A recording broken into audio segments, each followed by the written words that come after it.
Ahí estamos. Bien. A mí me parecía que para entrar en la materia de lo que es el workshop de paisaje y patrimonio en la Ribeira Sacra, sería interesante hacer una lectura global de lo que es la Ribeira Sacra, entendiendo, aunque a mí me cuesta separar paisaje y patrimonio, porque entiendo que el paisaje es el primer patrimonio y el más valioso que tenemos, pero dentro del contexto de cómo se utilizan esos términos, voy a intentar explicar esta cuestión. Hay tres aspectos en general de los que me gustaría hablar. El enclave natural de la Ribeira Sacra, que ha permitido esta riqueza maravillosa que tenemos alrededor, y su patrimonio histórico, las huellas que no son todas, evidentemente, pero simplemente algunos ejemplos de las huellas que el transcurrir del ser humano ha dejado en la Ribeira Sacra. Y intentar hacer una reflexión sobre qué va a poder ser su futuro. El enclave natural de la Ribeira Sacra está determinado por su situación geográfica, que determina una vegetación a partir del suelo y el clima, y por dos ríos fundamentales, el río Miño y el río Sil. En el río Sil, con la característica tan singular de su cañón. Estos ríos que envuelven una zona muy especial que es el Valle de Lemos. Respecto a su situación geográfica, la Ribeira Sacra, este es el río Sil y este es el río Miño, y la Ribeira Sacra se sitúa en el entorno de estos ríos. Existe una dorsal gallega que es el Monte Faro, que lo limita al oeste. En el oeste tenemos la Serra de San Mamede al sur del río Sil, con la Serra da Queixa, y en las montañas del Caurel, en el este, ¿no? Situadas al este, esto funciona aquí. Bien, la existencia de estas tres cordilleras, todas ellas incluidas en la Red Natura y todas LIC, lugar de interés cultural, generan un clima muy especial. Envuelven el Valle de Lemos y generan una situación climática singularísima.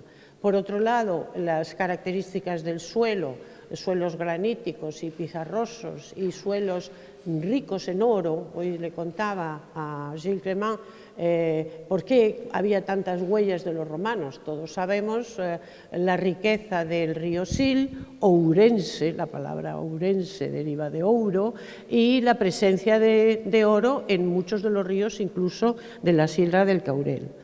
Bien, esta situación geográfica genera un clima muy singular.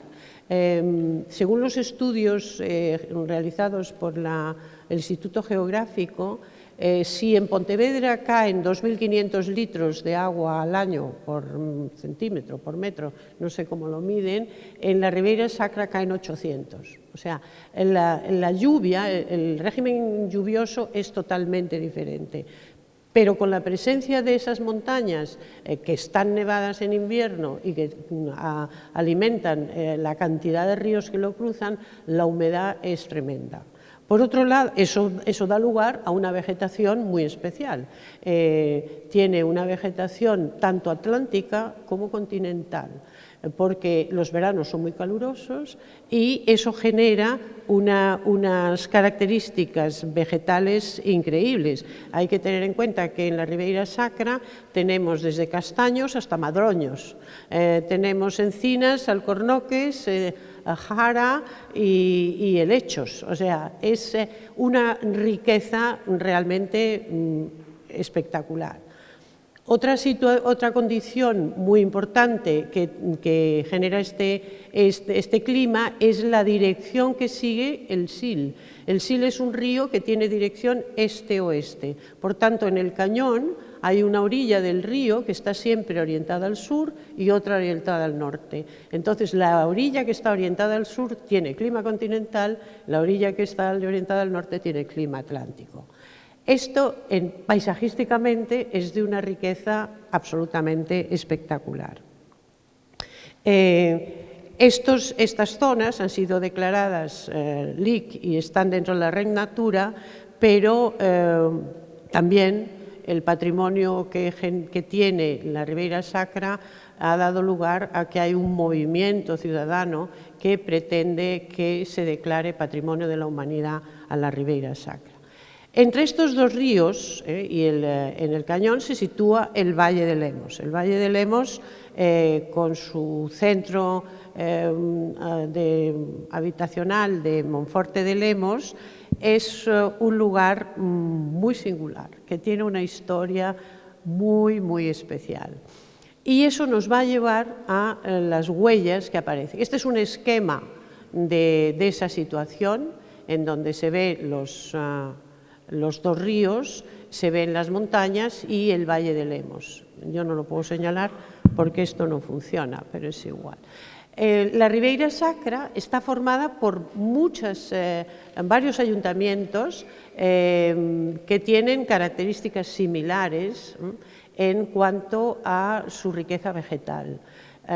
Aunque es verdad que unos son tienen unas características, los de Monforte de Lemos, por ejemplo, y la parte norte del Ayuntamiento de Pantón, y que quiero agradecer la presencia de sus alcaldes, de Pantón y de Sober, y después otros muchos más montañosos. Sin embargo, ha habido un elemento que los ha unificado y es la producción del vino.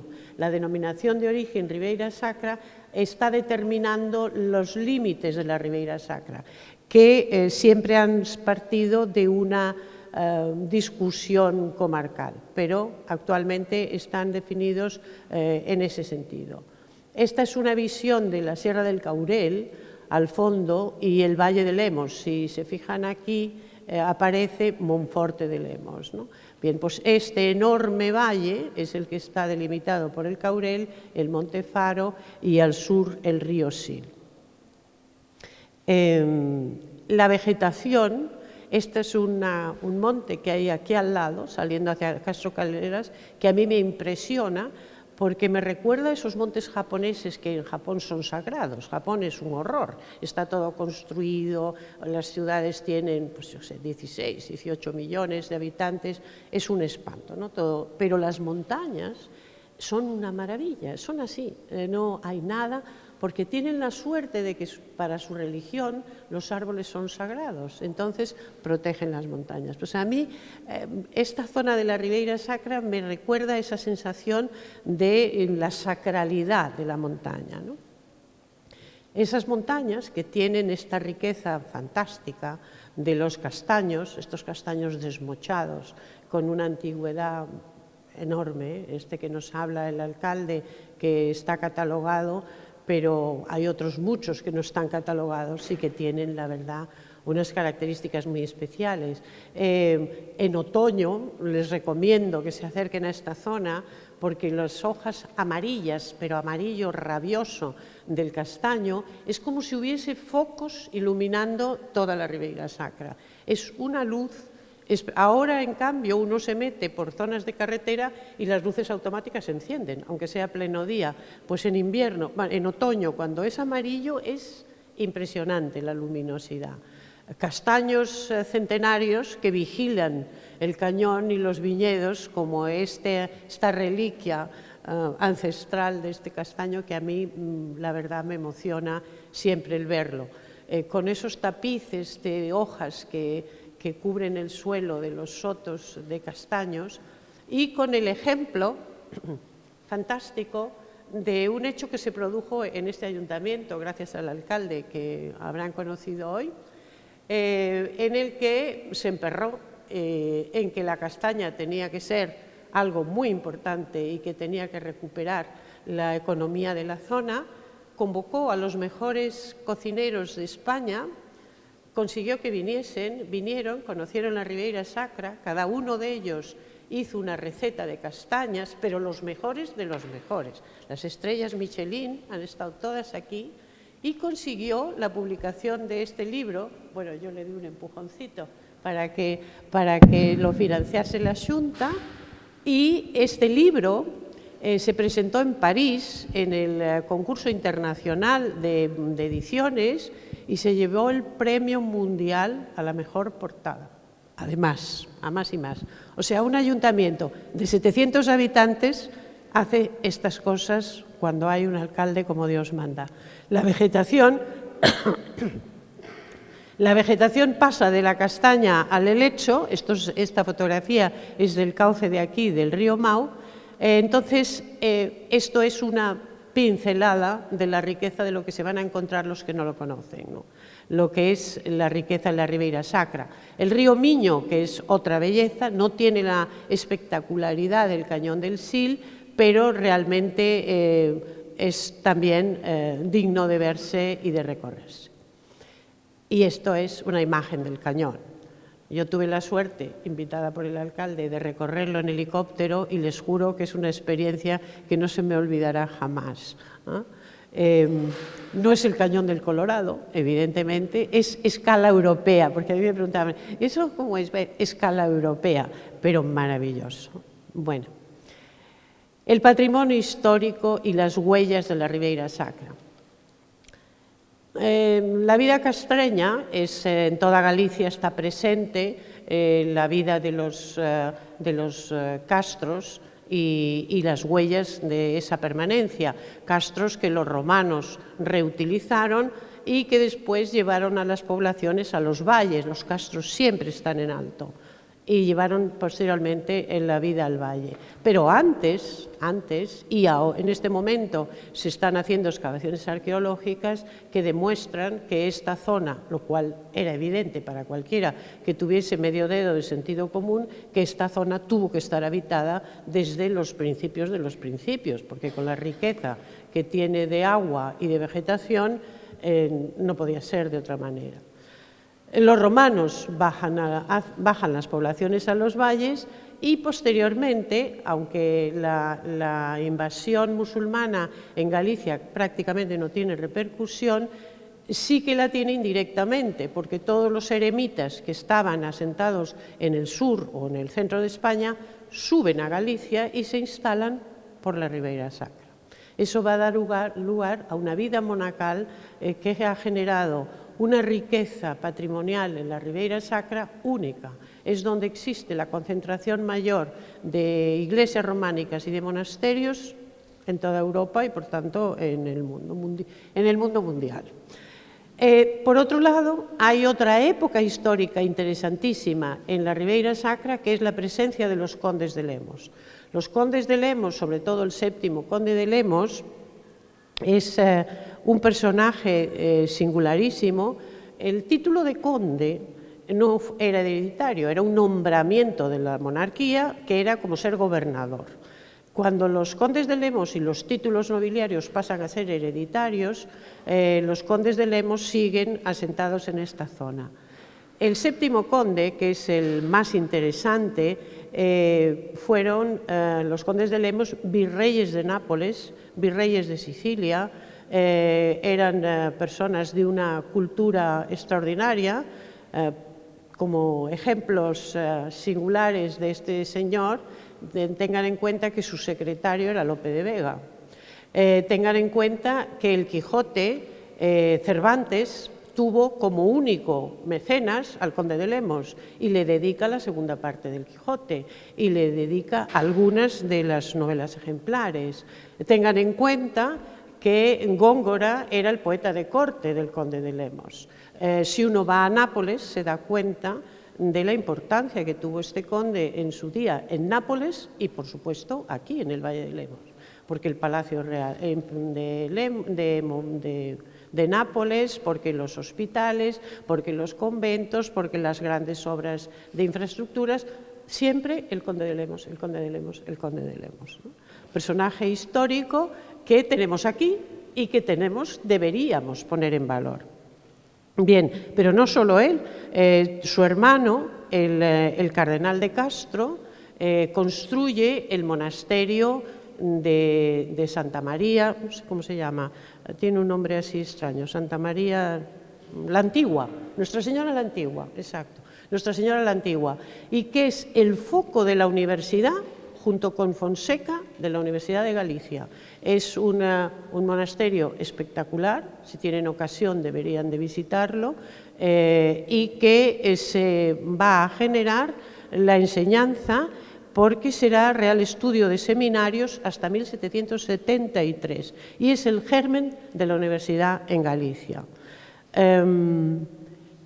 Esto nos da idea del poder económico que tuvo el interior de Galicia, porque hoy por hoy, lo que decía el alcalde es cierto, no tenemos AVE, no tenemos autopista, no tenemos aeropuerto, pero tenemos una historia impresionante. Y esa historia es cuando la riqueza de Galicia estaba en el interior.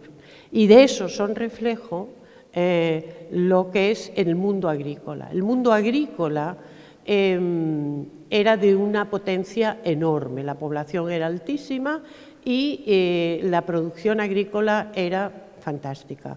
Y da lugar a una arquitectura civil muy interesante, mucha de ella permanece, se ha conservado, aunque otra está en decadencia.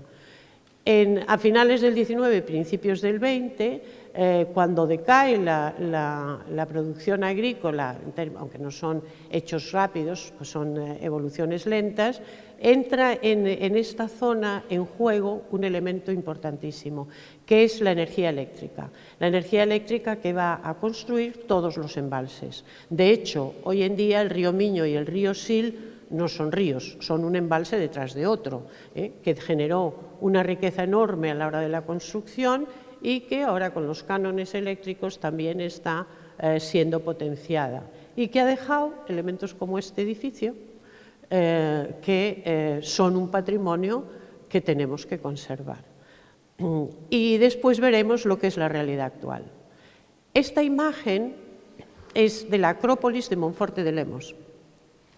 Realmente es una acrópolis, o sea, el Monforte de Lemos comenzó con un castro situado en la cumbre de esa colina y ahí se van a construir el Palacio de los Condes de Lemos, el Monasterio de San Vicente del Pino, la Torre del Homenaje, además de todas las torres de la muralla que se conservan, 8 de ellas actualmente. Y es muy interesante cómo mantienen la ubicación del castro como lugar de poder y lugar de control, ¿no? El monasterio de San Vicente del Pino, que hoy es parador nacional, y que ayer comentábamos cenando, a mí me había interesado muchísimo. San Vicente no es un santo habitual en Galicia, yo no conozco ningún otro centro religioso dedicado a San Vicente, pero qué casualidad, San Vicente es el patrón de los viticultores de la Borgoña francesa, porque en la época monacal la relación entre la Ribeira Sacra y Francia es enorme a través del vino que traen los monjes de Cluny, que cultivan, y curiosamente el monasterio está dedicado al mismo santo que es el patrón en Francia de los cultivadores de vino. Esta es una imagen del parador nacional del monasterio de San Vicente, se conserva la iglesia fantástica, al lado todavía con culto, la Torre del Homenaje, a la cual los reyes católicos les desmocharon esta esquina en venganza porque Galicia apoyó a doña Juana, ¿cómo se llama?, la Beltraneja. Las otras torres las derribó enteras, pero aquí cortó una esquina que luego se volvió a reconstruir. Este es el monasterio construido por el cardenal de Castro, como verán, imponente, y estos son otros asentamientos no tan importantes como el de Monforte de Lemos, pero que está aquí encima de nosotros, San Lourenzo. Esto es un ejemplo del gran asentamiento y el pequeño asentamiento. Este pueblecito minúsculo que tiene un origen también en un castro, apoyado en esa cresta. Ese lugar a mí me recuerda a esos pueblecitos italianos que están siempre en una cresta asomándose así a los valles. Pues esta belleza de San Lorenzo es donde están las tumbas antropomórficas que van a visitar por la tarde, dominadas por esta roca, en cuya cima de esta roca había originalmente una capillita minúscula de la cual queda la huella del gozne de la puerta, no queda más, porque en su día colocaron una torreta eléctrica que se consiguió desmontar. Pero cosas de la vida. Estas son una parte, porque son muchísimas, de las tumbas antropomórficas, que es otra huella de otro mundo, un mundo muy antiguo, muy modesto frente a las huellas de los palacios de Lemos, pero que caracteriza esta zona de un modo muy especial. Monasterios, pues Monte de Ramo, Santa Cristina, que van a visitar también hoy por la tarde, encima del cañón. Es espectacular. Estas son unas imágenes de Santa Cristina que tiene parte del monasterio, porque muchos de ellos no conservan nada del monasterio, solamente quedan las iglesias. San Esteban de Ribas de Sil, hoy parador nacional también, San Esteban de Ribas de Miño, un edificio singularísimo y de una calidad arquitectónica espectacular. Parece ser que fue construido por el maestro Mateo. El maestro Mateo no era él solo, era un equipo que iba, pues como las constructoras ahora, iba construyendo por todo el territorio y construye esta belleza que paisajísticamente es fantástico. San Pedro de Rocas, que tiene también todo su suelo recubierto de tumbas antropomórficas, o Eiré, San Miguel de Eiré, un convento pequeñito en Pantón maravilloso, que fue convento de monjas. En Pantón se conserva el único monasterio de España que nunca ha dejado de tener vida religiosa, porque las monjas, cuando la desamortización de Mendizábal, volvían todas las noches a dormir al monasterio, no consiguieron echarlas del todo, esa terquedad de las mujeres, ¿no? Con este ejemplo de la calidad de la talla que tienen sus arcos, sus capiteles, es una belleza. Bien, pero hay un patrimonio en la Ribeira Sacra que deja también sus huellas, que es el mundo agrícola. El mundo agrícola que construye molinos y hoy muchos de ellos abandonados en situaciones especiales. Este es en el río Carabelos, en Pantón, que construye palomares, que construye pequeñas bodegas, que construye casas torre, casas fuertes y que permanecen muchas de ellas actualmente. Ese mundo agrícola que cultivó los taludes de las montañas desde la época de los romanos para plantar el vino y que ha sido abandonado en muchísimas zonas, como demuestra esta imagen, en donde la vegetación, de esto Gilles Clement nos hablará mucho, cómo la vegetación recobra, se regenera, ocupa, tiene esa fuerza brutal, ¿no?, que va colonizando el territorio. Territorios que se están comenzando a recuperar para el vino en medio de los bosques, como este pequeño viñedo que aparece ahí superviviente en medio de esa vegetación exuberante, o los cañones del Sil. Los cañones del Sil con la zona de Amandi, que la verdad son imágenes, una más, ¿no?, pero se podían estar haciendo constantemente. Esa carretera empecatada, que es la que viene desde Monforte aquí, a la fábrica, yo la he recorrido no sé las veces para venir a la obra, pero jugándome la vida, siempre todas estas fotografías están hechas desde la ventanilla del coche, porque uno no se puede parar, es una carretera estrechísima, pero es como Marilyn Monroe, ¿no? La fotografía es todo el tiempo y en todas las posturas, no es posible dejar de fotografiarla. además con la riqueza cromática de los viñedos. El otoño en los viñedos es para cogerse un avión desde donde sea, llegar a un sitio que tenga aeropuerto y coger un coche y venirse a verlo. Es, la verdad, un vicio, es un vicio. Esta es la del cartel, y podrían ser y seguir siendo, pero en esta se ve el esfuerzo que supone cultivar vino en las riberas del Sil. Yo recuerdo unos señores que habían ido a un turismo rural, a Rosende, y que estaba yo todavía, no tenía la casa, iba mucho por allí a dormir, y eran valencianos, y decían: pero es imposible, eso no puede ser negocio nunca. Pues es negocio, ya el esfuerzo se ha conseguido, y aunque tradicionalmente el vino se subía en cestos, ya, y sigue haciéndose, mucha gente ha instalado elevadores mecánicos y suben y bajan el vino. Pero el esfuerzo yo creo que se siente en la calidad de este vino. La huella de la industria. Evidentemente, la industria ha dejado una huella muy importante en la Ribeira Sacra con la cuestión de los embalses. Tengan en cuenta que el embalse, el nivel de arriba que ven del embalse, a veces tiene una profundidad de 100 metros, lo cual quiere decir que el cañón era mucho más impresionante todavía, ¿no? Y esta industria, fundamentalmente de la electricidad, ha convertido, pues esto, el río en un embalse tras otro, ¿no? Ahí al final se ve el embalse de San Esteban.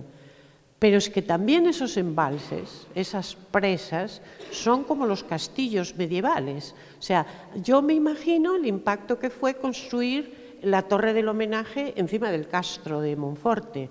Pues construir una central eléctrica en medio de las montañas, al final deja una huella que yo tengo que reconocer que a mí me impresiona, y no desagradablemente. Me parece un elemento que refleja la voluntad humana de sobrevivir, de trabajar con la naturaleza, y que al final genera paisajes tan bellos como este. Esto es el embalse de Belesar, que mide 150 metros de altura, pero tiene una lectura como un socalco más, es una bancada más, porque imagínese lo que fue cuando llegan los romanos y dicen a talar toda la ladera y a hacer escalones de piedra para plantar vino. El impacto paisajístico hoy no se podría hacer. Hoy llegaría la Consellería y diría: ni hablar, medio ambiente no permite hacer eso. Pero en este momento estamos queriendo que sea patrimonio de la humanidad. Por tanto, yo creo que tenemos que trabajar con el paisaje, pero trabajar bien, ¿no? Por dejar elementos que realmente respondan a una necesidad y que respondan a algo tan importante como es querer ver el paisaje y valorar el paisaje. Y en ese sentido, para terminar, voy a presentar una pequeña intervención que nace de una exposición que me encarga el Centro Galego de Arte Contemporáneo, que se llamaba El paisaje, sobre el paisaje. Que yo le pusiese título, que hiciese lo que quisiese, y eso es horrible, que te digan que hagas lo que quieras, porque es una responsabilidad brutal. Cuando te dicen hasta aquí, ya uno se queda muy contento porque sabe que hasta aquí puede llegar, pero cuando dicen no, lo que quieras y algo fuera del museo. Entonces, después de darle muchas vueltas, yo dije: qué tontería, no sé para qué le doy vueltas. El cañón del Sil. El cañón del Sil tiene una potencia paisajística que puede ser un punto de referencia de cómo podemos entender y valorar el paisaje. Porque yo creo que es una labor didáctica fundamental enseñar el valor que tiene el paisaje. Como patrimonio común, el paisaje es un bien común, vivimos en el paisaje, porque no vivimos en nuestro dormitorio ni en nuestra casa, vivimos en un paisaje en donde trabajamos, en donde disfrutamos, en donde viajamos. Y esa valoración es fundamental. Entonces la exposición se llamó Salir a, y el elemento de referencia que no se pudo construir para la exposición, gracias al apoyo del presidente Feijóo, que siempre me decía, arquitecta, ¿cuándo hacemos esto? Yo, cuando pongas la pasta, le decía así. Entonces, un día puso la pasta el año pasado y se hizo esto. Pero bueno, antes quería hablar de la castaña y el vino y del turismo cultural y la rehabilitación patrimonial. Discúlpeme el lapsus. La rehabilitación patrimonial. Respecto a la rehabilitación patrimonial, este puntito es el edificio en donde estamos, el fin del mundo. Pues este edificio estaba así. Esta sala estaba así. Hoy estamos aquí celebrando esta reunión, ¿no? O sea, no solamente rehabilitar el patrimonio que lo románico, el barroco, los edificios singulares. También tenemos otro patrimonio que hay que rehabilitar.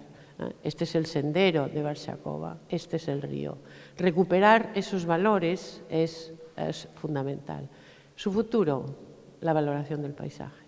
Y es aquí en donde el paisaje globalmente, no solamente la naturaleza, sino también el esfuerzo humano, la labor humana, la historia que tenemos detrás.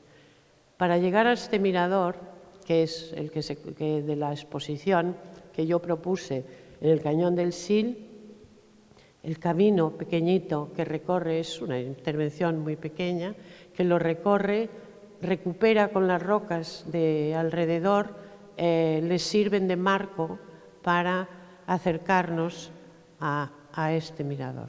Una pequeña pieza del color de los troncos de los pinos del bosque que tiene detrás, realizada en acero cortén, y que uno caminando se acerca y enfrente tiene el Ayuntamiento de Parada de Sil. Lo que se ve ahí enfrente es el otro lado del cañón. Pero a veces ocurre que cuando uno quiere acercarse se encuentra con que la niebla no deja verle nada.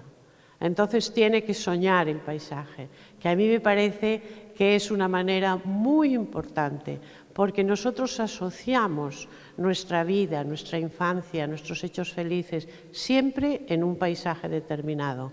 Pero cuando baja la niebla, el paisaje de enfrente puede ser este, que ya se disfruta en directo. Bueno, pues muchas gracias y ha sido un placer.